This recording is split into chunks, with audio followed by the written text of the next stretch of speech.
سب کی جمعیت زندہ ہے، جمعیت زندہ ہے، مفتی صاحب کی ہدایت کو رہا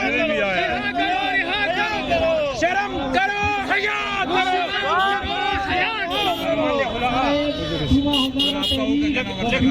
تو میں اپنے گھر سے جب نکلتا ہوں تو اپنی وصیتیں کر کے نکلتا ہوں کہ جن لوگوں سے ہمارا مقابلہ ہو سکتا ہے وہ زندگی نہ رہنے دیں، تو یہ بات تو ہوتی ہے۔ اچھا، مقابلہ آپ کا کن لوگوں سے ہے، کوئی بتا سکتے ہیں آپ؟ ہاں،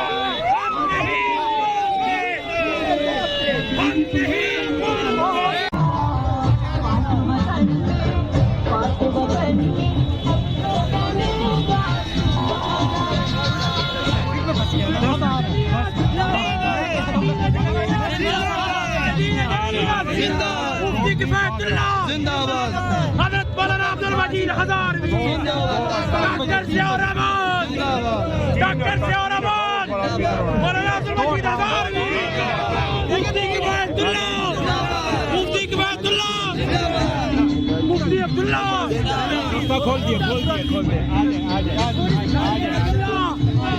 مفتی صاحب۔ مفتی صاحب، یہ آپ کا احتجاج کس وجہ سے ہو رہا ہے آج؟ ہمارے سامنے جب پارلیمنٹ ہاؤس کے سامنے موجود ہے، اس سے پہلے بھی ہمیں یہ روڈ پہ احتجاج کرتے ہوئے نظر آئے، آپ روڈ پہ بیٹھ گئے تھے، اس کی کیا وجہ ہے مفتی صاحب؟ بسم اللہ الرحمن الرحیم۔ میں تھریٹڈ ہوں نا، مجھے مختلف زاویوں سے تھریٹ ملتا ہے، تو اس کے لیے تو حکومت کو چاہیے کہ مجھے گنر دے دے۔ ایک ریاست کی ذمہ داری ہوتی ہے کہ اپنے شہریوں کی زندگی کو محفوظ بنائے، وہ تو یہ لوگ نہیں کرتے، ہمارے ساتھ سوتیلی ماں کا سلوک ہوتا ہے۔ تو میرے پاس ایک گنر ہے اور اس کے پاس قانونی اسلحہ ہے۔ قانونی اسلحہ اس کے پاس ہے؟ پرمٹ۔ وہ جب میں آ رہا تھا تو اس کو روک دیا، میں مظاہرے میں آ رہا تھا، تو اس نے اپنا پرمٹ دکھایا کہ یہ پرمٹ ہے، اور میں نے کہا گنر ہوں۔ تو پولیس میں وہ سمجھنے کی صلاحیت تو بہت کم ہوتی ہے نا، انہوں نے اس کو بند کر دیا اور لے گئے اس کو سیکریٹریٹ تھانہ۔ ہم نے اس کی رہائی کے لیے یہاں جو موجود تھے افسرانوں سے بات کی تو ان کو باتوں سے مطمئن نہیں ہو سکے، تو ہم نے ان سے کہا کہ 10 منٹ آپ کو دیتے ہیں، اس کے اندر آپ ان کو لے آؤ، تو وہ ڈیلے کرتے تھے۔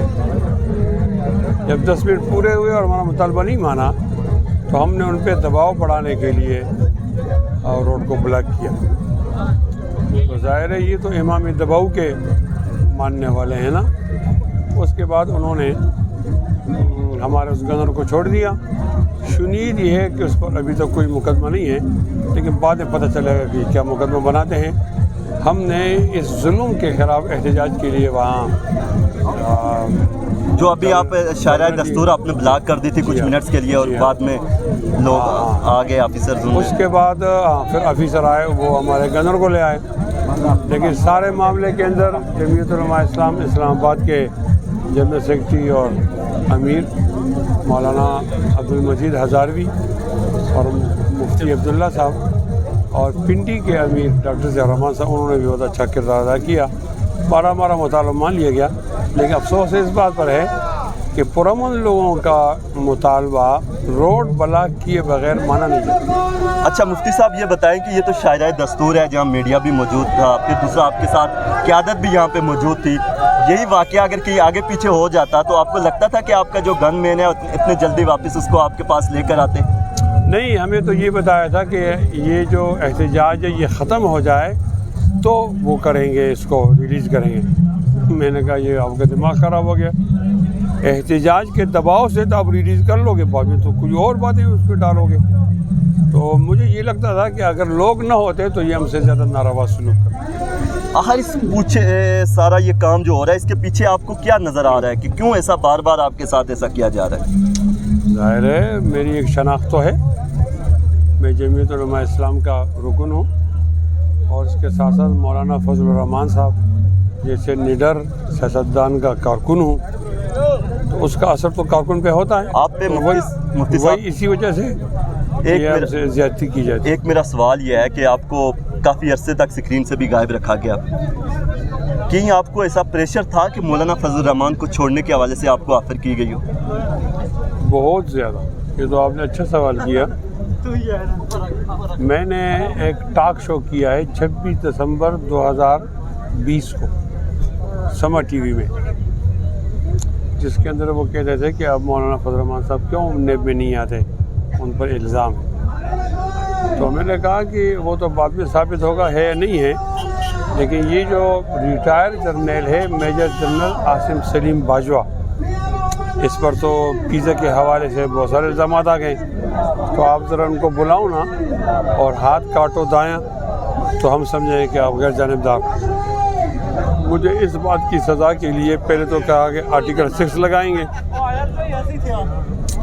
باوجود یہ آرٹیکل 6 نہیں لگا سکے. شیخ رشید صاحب اور وزیر اعظم صاحب دونوں ذاتی دلچسپی لے کر انہوں نے پہ FIR کی. ان کی ذاتی دلچسپی موجود تھی شیخ رشید کی دونوں کی, ہاں, اس لیے کہ انہوں نے پریس کانفرنسز میں اور جلسوں میں کہا ہے نا کہ ہم نہیں چھوڑیں گے. تو وہ میں 3 مہینے روپوش رہا, 3 مہینے جیل میں رہا, اور اس کے درمیان 1 مہینہ میں گھر پہ رہا. اس گھر پہ رہنے میں انہوں نے مجھے دباؤ ڈالا کہ آپ مولانا فضل الرحمان صاحب کی پارٹی کو چھوڑ دیں تو آپ کے مقدمات ختم ہو سکتے ہیں. اس کے بدلے میں کوئی اور آفر آپ کو دی گئی ہو؟ بہت ساری. اور کون سی آفر سی؟ مطلب ہے کہ یہ نہیں ہوتا کہ آپ MNA MP وغیرہ وغیرہ نا. ایک گروپ بھی بن گیا تھا بیچ میں فضل الرحمان صاحب سے الگ ہو کر, کیا اس میں تو آپ کو ساتھ ملانے کی بات نہیں کی گئی تھی؟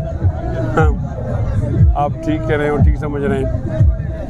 تو ہمارا ہم کمیٹڈ ہیں JUI سے مرنے دم تک, اور مولانا فضل الرحمان صاحب سے بھی کمیٹڈ ہیں مرنے دم تک. تو کسی کمزور آدمی پہ وہ ہاتھ ڈالتے تو کامیاب ہو جاتے ہیں, لیکن اس نے ایسے آدمی پہ ہاتھ ڈالا جس کا پس منظر 1857 کی جنگ آزادی اور شاملی کے میدان سے ہے نا, جو تحریک آزادی کا پس منظر ہے, تو اس میں وہ ناکام ہوئی.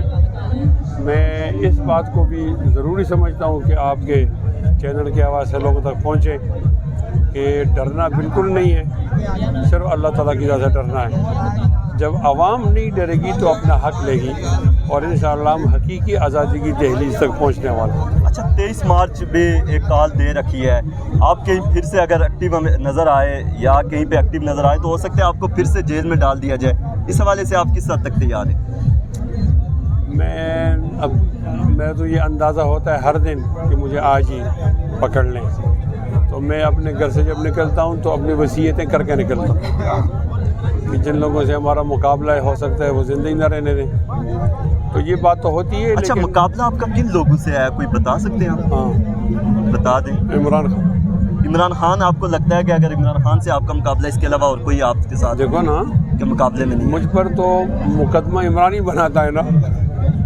اب عمران بتائے گا کہ میرے کسے کہنے پر بنایا نا, یعنی سامنے تو گورنمنٹ آتی ہے اور وہ مجھے جیل میں لے جاتی, تو میرا سڈنلی جو وہ ہے اپوننٹ ہے وہ گورنمنٹ آف پاکستان ہے, عمران خان ہے. اگر آپ کی عمران خان سے نشست ہو تو آپ کو بے گناہ آدمی کیوں پکڑتے ہو, کس کے کہنے پکڑتے ہو؟ تو اس طرح ہو سکتا ہے. آپ کو لگتا ہے کہ اگر آپ کو جیسے پکڑا جاتا ہے تو اس میں عمران خان سے پہلے رضامندی شامل کی جاتی ہے؟ کیا عمران خان اتنا طاقتور ہے کہ اس سے رضامندی؟ نہیں, عمران کے اپنے وہ ہیں نا پریس کانفرنسز ہیں نا کہ مفتی کفایت اللہ کو نہیں چھوڑیں گے پکڑ, پکڑ بھی لیتے. تو ایک طرف تو فضل الرحمان صاحب یہ کہتے ہیں, عمران خان تو وہ کہتا ہے جو اس کو کہا جاتا ہے, اگر وہ پریس کانفرنس میں بھی وہ کہتے ہیں تو ہو سکتا ہے کوئی لکھا ہوا پڑھ رہے ہیں. ان کا بڑا لیول ہے, میرا چھوٹا لیول ہے نا. میں یہ کہتا ہوں کہ عمران غلط آدمی ہے, مجھے 4 دفعہ پکڑ کے لے گئے. اگر مفتی صاحب پھر آپ کو جیل میں ڈال دیا جائے گا, ان کیس آپ کے آگے 2 ماہ جو ہیں مہر جا رہا ہے, تو اس میں آپ کیا پیغام دیں گے؟ میں عوام سے کہوں گا جب بھی مجھے جیل میں ڈالیں تو آپ نکلیں اور مجھے چھڑائیں. جب تک عوام کی طاقت نہیں ہوگی ان کو سمجھ نہیں آئے گی, اور اگر عوام نکلے گی میرے حق کے اندر تو مجھے امید ہے کہ آئندہ جیل میں نہیں ڈال سکتا. اچھا, 23 مارچ کے حوالے سے اپنے کارکنوں کو کوئی پیغام دینا چاہیں کہ مکمل تیاری کریں 23 مارچ کو, اور ایسی تیاری کریں کہ ہم نے یہاں PTI کا جنازہ نکالنا ہے. تو بلدیاتی الیکشن میں تو کچھ جنازہ نکل گیا ہے, اب دوسرا فیز بھی آ رہا ہے, لیکن اس ملک سے اس نحوست کو ہٹانے کے لیے اگر کارکن تاخیر کریں گے تو وہ قومی مجرم شمار کیے جائیں گے. تو مفتی صاحب بلدیاتی الیکشن کا آپ نے ذکر کیا کہ جنازہ نکلا ہے، تو آپ سمجھتے ہیں فیئر الیکشن تھے جو خیبر پختونخوا میں ہوئے؟ میں یہ بھی سمجھتا ہوں کہ کچھ کسی حد تک فیئر تھے، اور یہ بھی سمجھتا ہوں کہ اس ملک کا اصل مسئلہ فیئر الیکشن ہے۔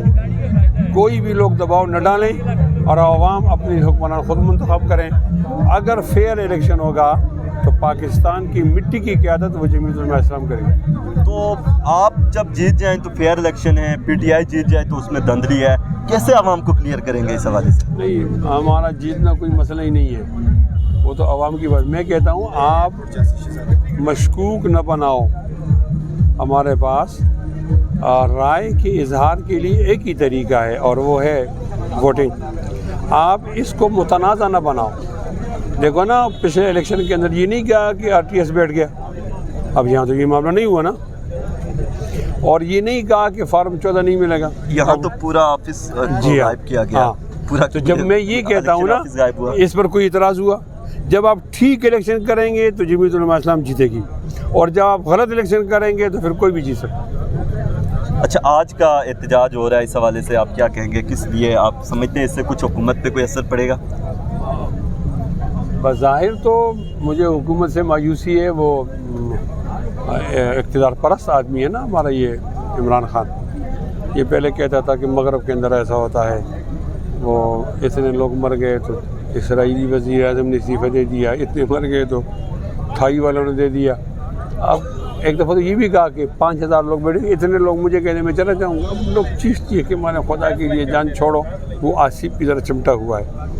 تو آپ مایوس تو نہیں ہوں گے نا، آپ مایوس نہیں ہوں گے، جد و جہد کے نتیجے میں منزل ملتی ہے تو ہم لگے ہوئے اس میں۔ تو آج کے احتجاج سے کوئی فرق پڑے گا؟ ہاں، آج کے احتجاج سے اندازہ ہو جائے گا کہ عوام کتنی ناراض ہیں اور اس کا شو جو ہے مکنے والا ہے۔ بلکہ میں آپ کو آپ کے چینل کے حوالے سے یہ کہنا چاہتا ہوں کہ انشاءاللہ آئندہ اپریل اور مئی کے اندر نئے الیکشن ہوں گے۔ آپ اس حوالے سے پرعزم ہیں کہ اپریل مئی میں نئے الیکشن ہوں گے؟ کیا کہیں مارچ جو 23 مارچ کو جو مارچ ہونے جا رہا ہے اس کا تو یہ نتیجہ نہیں ہوگا؟ مایوسی کو فرق امید رکھیں ہم بہت ضرور۔ الیکشن جو مارچ ہوگا اس سے پہلے آپ سمجھتے ہیں کہ آپ کو مارچ کرنے کی نہیں، نوبت اس نہیں پر پڑے بات گی؟ تو ہو سکتی ہے، لیکن جب آپ بہت زیادہ لوگ آئیں گے تو آپ نے کوئی ان کو راستہ تو دینا ہوگا نا۔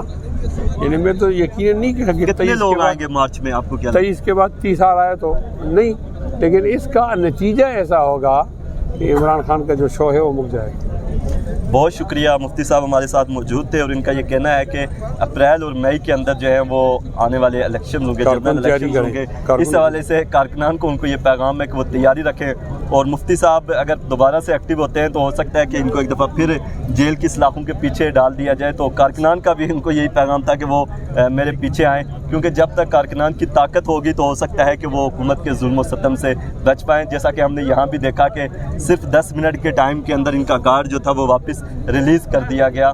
تو دیکھنا یہ ہے کہ مارچ کے جو حوالے سے انہوں نے کہا، اور حکومت کے آئندہ انتخابات کے بارے میں جیسا کہہ رہے ہیں کہ اپریل اور مئی کے اندر انتخابات ہوں گے، اس میں کیا ہوتا ہے۔ شکریہ۔